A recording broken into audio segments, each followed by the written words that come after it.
Muchas gracias, compañeras, compañeros. Buenos días.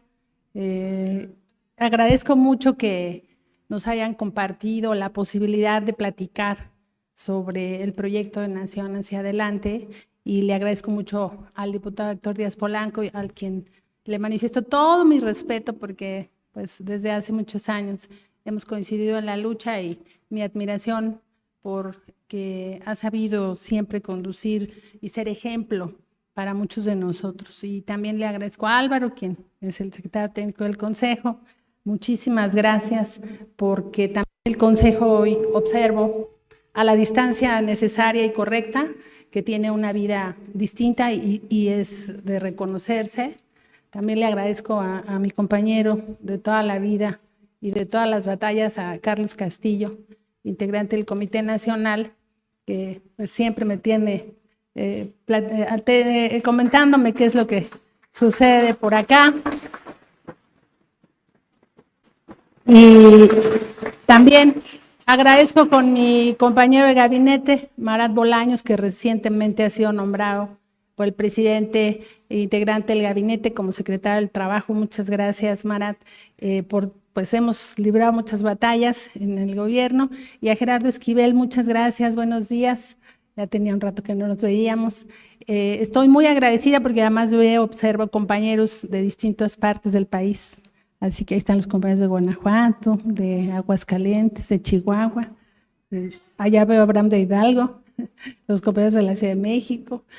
Muchas gracias por estar esta mañana aquí.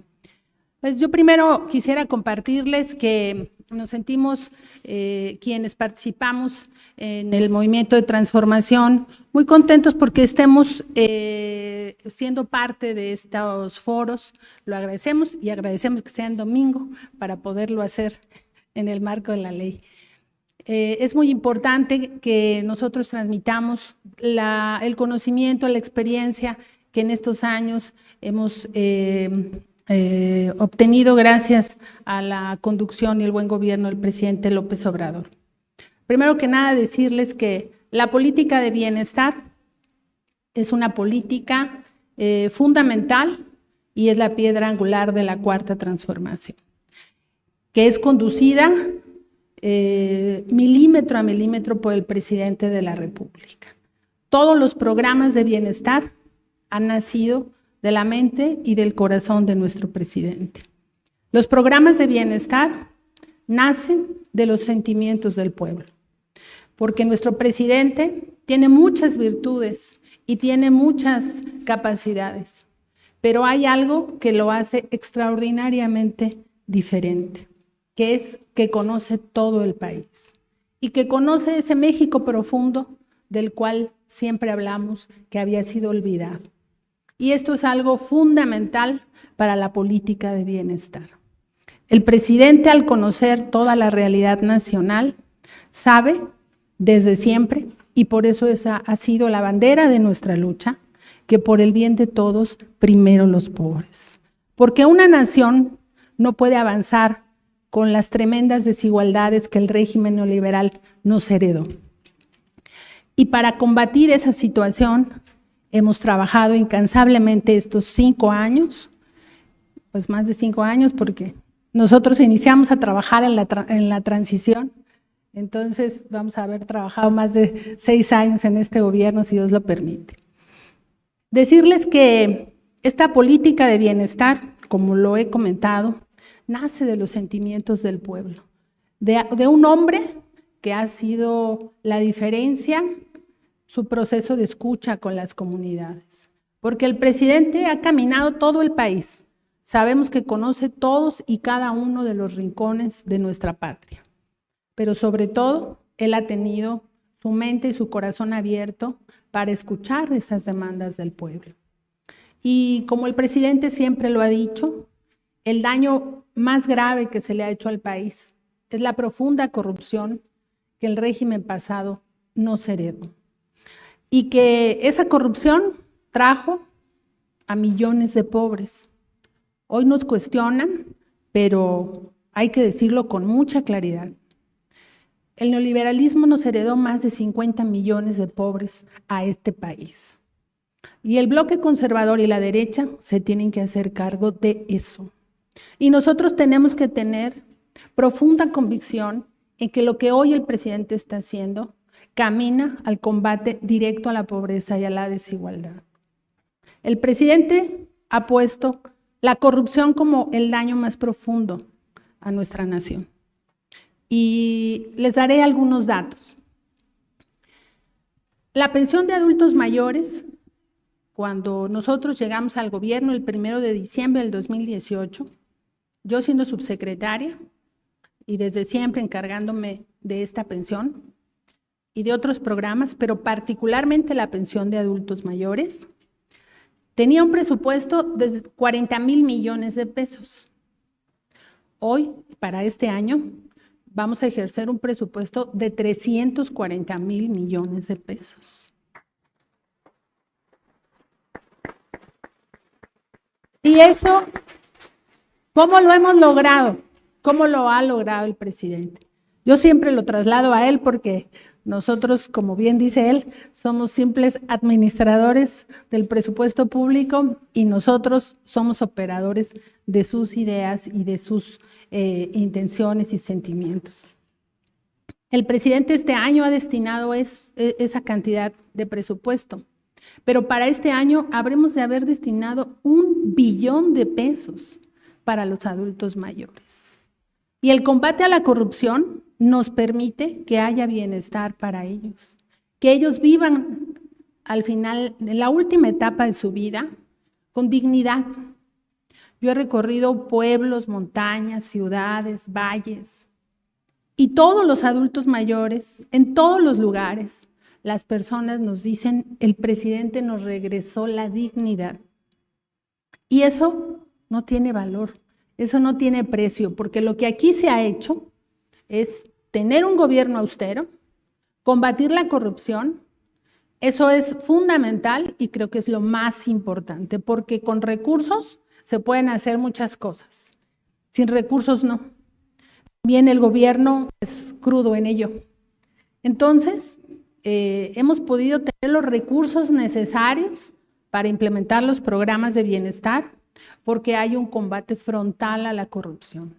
Y porque el gobierno y la manera de gobernar también es ejemplar y nos enseña a todos los servidores públicos. Trabajar con austeridad, trabajar con humildad y tener claro que el servicio al pueblo es lo más grande que podemos tener como servidores públicos. Y entender que la humildad de nuestro trabajo se debe manifestar en atender a la gente con amor, con cariño, con solidaridad, es fundamental. Entonces, el presidente ha destinado estos grandes recursos porque hoy los hay, porque no hay robo en el gobierno y donde pudiese haber alguna situación, se actúa inmediatamente, no se solapa a nadie. Y es muy importante que ustedes sepan que esos recursos van directamente a los bolsillos de las personas más pobres. En el pasado, el 20%, 20 pesos de cada 100, iban destinados a la operación de los programas, cuyo monto era menor. Hoy no supera el 3%. Hoy no supera el 3% y para nosotros es un reto. Allá que veo a Abraham, nuestro compañero de Hidalgo, lo sabemos, porque aprendimos a trabajar, ¿cómo? Desde abajo, con la gente y gobernando con el pueblo, que es algo fundamental. Ayudarnos del pueblo es muy importante porque no debemos de olvidar de dónde venimos para saber a dónde vamos. Afortunadamente todos nosotros venimos de abajo.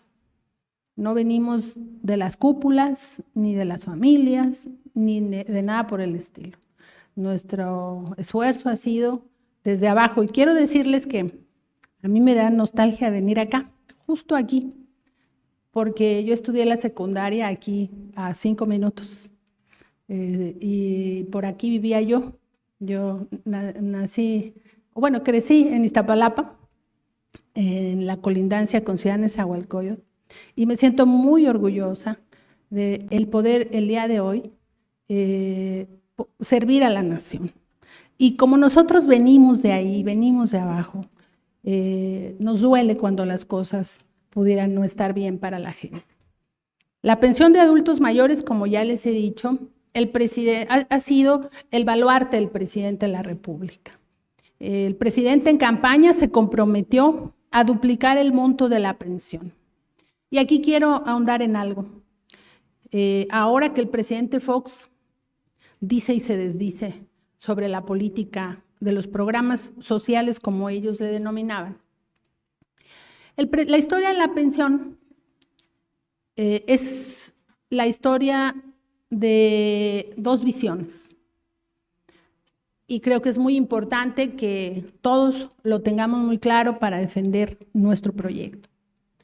La pensión de adultos mayores nace de la mente y del corazón de nuestro presidente. Siendo jefe de gobierno electo, inicia un censo para brindarle esta pensión a todos los adultos mayores, las y los adultos mayores. Y al iniciar su gobierno se implementó los primeros días del año 2001. En ese entonces, el presidente planteaba que fuera una pensión universal para los mayores de 70 años.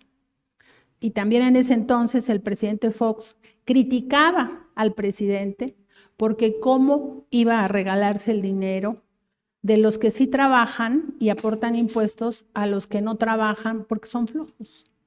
Esa es la visión conservadora que no ha cambiado ni va a cambiar. Pero el presidente hizo todos los esfuerzos para conseguir los recursos con una política de austeridad y de combate a la corrupción. Así se reunieron los primeros 5,000 millones que dieron luz a la pensión de adulto mayor. Posteriormente, en el año 2003, el presidente lo convierte en una ley en la Ciudad de México para que fuera un derecho universal. Hacia 2006, días previos al inicio del periodo electoral, el año del fraude electoral contra nuestro presidente y nuestro movimiento, Vicente Fox anuncia que iniciará, después de haberlo criticado, el apoyo a los adultos mayores para las comunidades más pobres.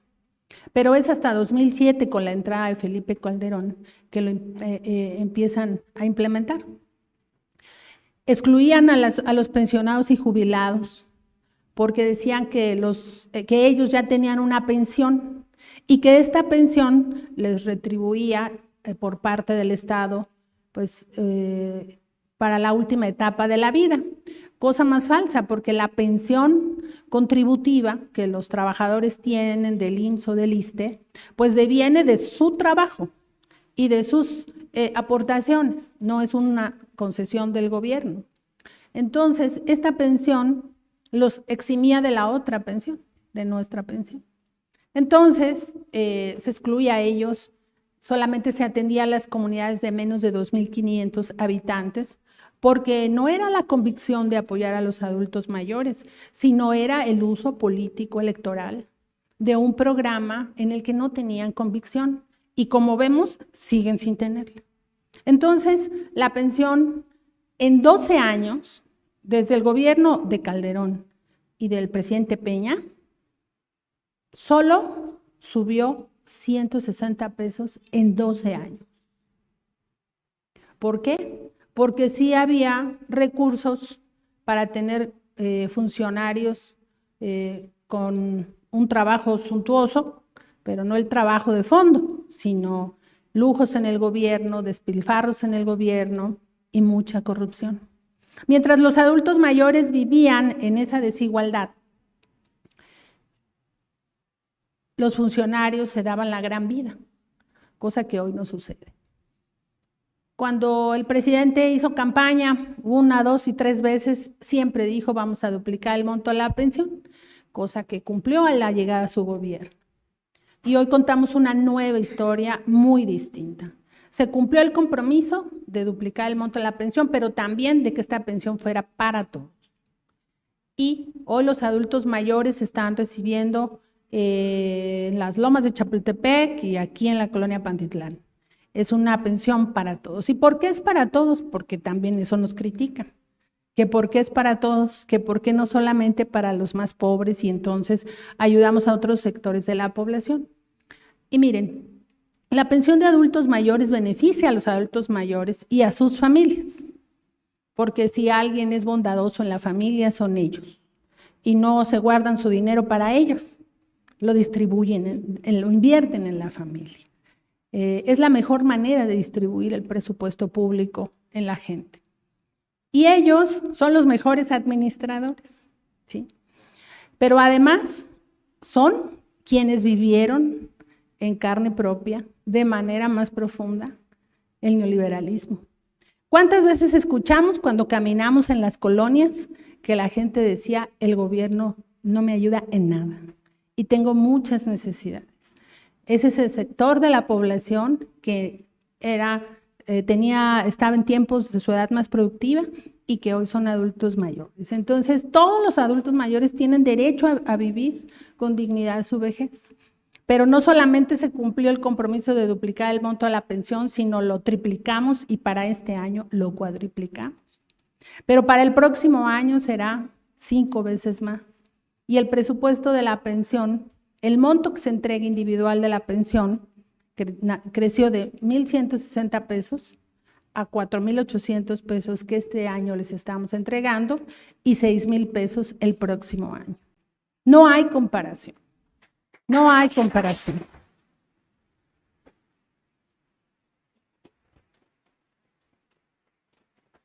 Y esto pues se ha podido lograr con una política no solamente de combate a la corrupción y de austeridad, que es lo más importante, sino también con un manejo responsable de la hacienda pública.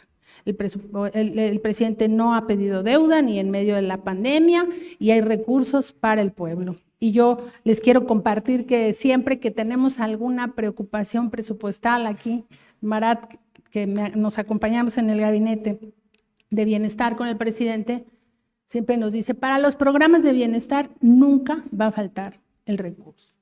Y es admirable cómo el presidente ha manejado las finanzas públicas, que es otra de sus grandes virtudes, que tal vez se habla menos, pero recursos nunca han faltado. Y los programas de bienestar procuran abarcar a todo el grupo, el ciclo de la vida que vive en condiciones de vulnerabilidad. Hoy tenemos también la pensión para personas con discapacidad, que eran los olvidados de los olvidados. Nadie en la historia de México había volteado a ver a las personas con discapacidad. Y hoy son parte fundamental de la política de bienestar. Hoy están en la agenda pública. Y solamente un hombre en este país ha puesto sus ojos desde la función de gobierno, que ha sido él. Cuando fue jefe de gobierno y ahora como presidente de la República, ha puesto sus ojos en ello. Y el programa de la pensión de discapacidad nos es muy útil para contrastar el pensamiento humanista y el pensamiento conservador. El presidente se comprometió a apoyar a 1 millón de personas con discapacidad, aunque en México viven en esta condición más personas, pero es para lo que inicialmente alcanzaba el presupuesto. Y después él dijo, vamos a pedirle apoyo a las y los gobernadores de todo el país para que ellos pongan el 50% del presupuesto que falta y yo pongo el otro 50% para que la pensión sea universal. Y solamente los gobernantes de nuestro movimiento o aliados de nuestro movimiento han apoyado esta política del presidente. Y el presidente trabaja sin distingos partidarios, sin distingos políticos, porque trabaja para el pueblo. Pero del otro lado no es así. Y solamente los gobiernos de nuestro movimiento, que qué bueno que cada vez son más, porque vamos avanzando. Ya estoy ansiosa que llegue la maestra Delfina a tomar protesta, porque le haremos justicia a las personas con discapacidad en el Estado de México, que es la entidad que cuenta con mayor población con discapacidad. Pero gracias a los triunfos de nuestro movimiento va a haber bienestar para la gente. Decirles finalmente que, porque somos varios aquí en la mesa y sobre todo queremos platicar con ustedes, atender sus comentarios, que el campo mexicano ha sido utilizado permanentemente Si algún sector de la población y de los programas antes sociales, hoy de bienestar, han sido utilizados por una política clientelar, ha sido el campo y los campesinos. Hoy tenemos políticas distintas para atender las necesidades del campo. Y todavía falta, hay que seguir trabajando porque las desigualdades eran muchas. El programa Sembrando Vida tiene un eje esencial, varios, pero uno fundamental, que es lo que el presidente tiene en su pensamiento. Que coman los que nos dan de comer. Porque hoy, en Sembrando Vida, son beneficiarios los campesinos más pobres de México. Los que viven en ese México profundo, al que nunca nadie había ido ni había volteado a ver. Y hoy, con orgullo les puedo decir que es a donde dedicamos los mayores esfuerzos de nuestro tiempo para visitar el territorio, a ese México profundo, donde se viven las mayores desigualdades por la distancia, por la lejanía, por los climas y obviamente por la pobreza profunda. Pero hoy esos sembradores y sembradoras reciben 6,000 pesos de jornal por trabajar en su parcela. Se les dotó de la semilla y los insumos para que ellos tuvieran sus parcelas productivas. Y han aprendido muchas cosas, sobre todo porque este programa trabaja en colectivo. La fortaleza de Sembrando Vida es que tiene organización entre los beneficiarios, no están solos de manera aislada. Por el contrario, y creo que Sembrando Vida es el mejor programa por su diseño, porque participan de manera comunitaria, porque se trabaja. La derecha nos critica y nos dice es que le regalan dinero a los flojos. Yo, con mucho respeto, no voy a usar las palabras de Vicente Fox, y no es así. Nada más falso, porque nuestros campesinos y campesinas a las 4 de la mañana ya están en las parcelas y trabajan entre todos, se ayudan, se apoyan y es fundamental este programa. Este año vamos a tener 25% más de producción de café en todo el país, gracias al programa Sembrando Vida. Y de verdad nos debemos sentir orgullosos. Muy orgullosos debemos sentirnos de lo que se está haciendo. Y siembran, bueno, el proyecto es que siembren árboles maderables que tienen por lo menos 20 años que consolidarse en la plantación, pero mientras tanto se siembran frutales, se siembran especias, hortalizas, maíz, frijol, y es el sustento para muchas familias. Tienen una parcela escuela donde aprenden las técnicas, a mejorar las técnicas. Nosotros llegamos a sumarnos, porque nosotros no les vamos a enseñar a sembrar el maíz, pero llegamos también a aprender y a mejorar un poco la técnica, y después ellos aprenden eso y todos tienen en su casa un huerto de traspatio que les permite la soberanía alimentaria para su familia. Ya estamos en un proceso donde habrá que trabajar para que ellos busquen distribuir sus productos, porque hoy cosechan más allá de lo que consumen y habrá que ayudarlos en esa etapa. Nos sentimos muy orgullosos porque además es una organización del pueblo. Decirles que desde la visión de quienes estamos en el gobierno, el presidente también nos ha enseñado a que debemos ir fincando la organización popular desde los programas de bienestar.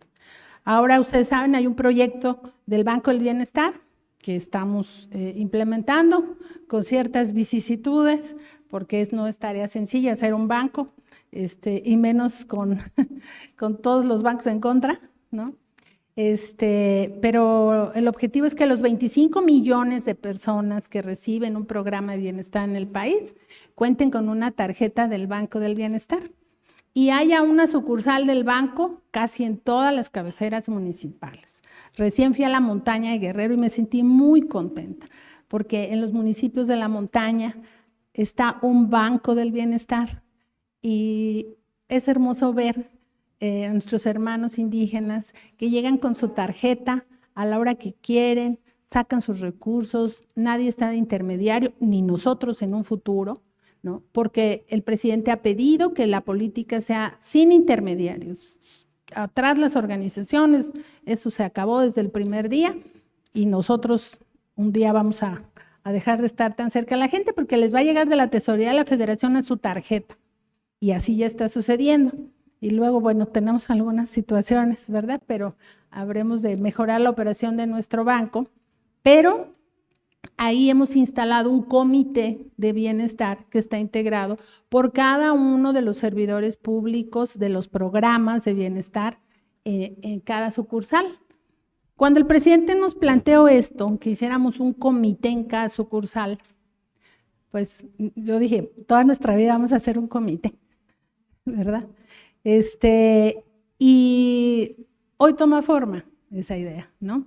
Porque el comité atiende a las personas, debe atender a las personas en todas sus dudas, trámites, quejas, comentarios, gestiones de sus programas, pero la idea es que el banco se vuelva el centro integrador de la atención de todos los programas de bienestar, donde también irán a cobrar su pensión, su apoyo, su programa. Así que estamos nosotros desde nuestra trinchera organizando al pueblo y organizándonos nosotros mismos para sumarnos al gobierno popular. Nosotros somos el gobierno administrativo, pero debemos aspirar a que el gobierno, cada vez el pueblo se empodere cada vez más. Por eso estos programas son derechos, no son dádivas, porque hoy tienen un monto digno las personas, porque este es un ingreso básico para las familias. Y por ello hay que defender que los derechos continúen. Por eso se reformó la Constitución para que estos derechos no se los quite nadie a la gente.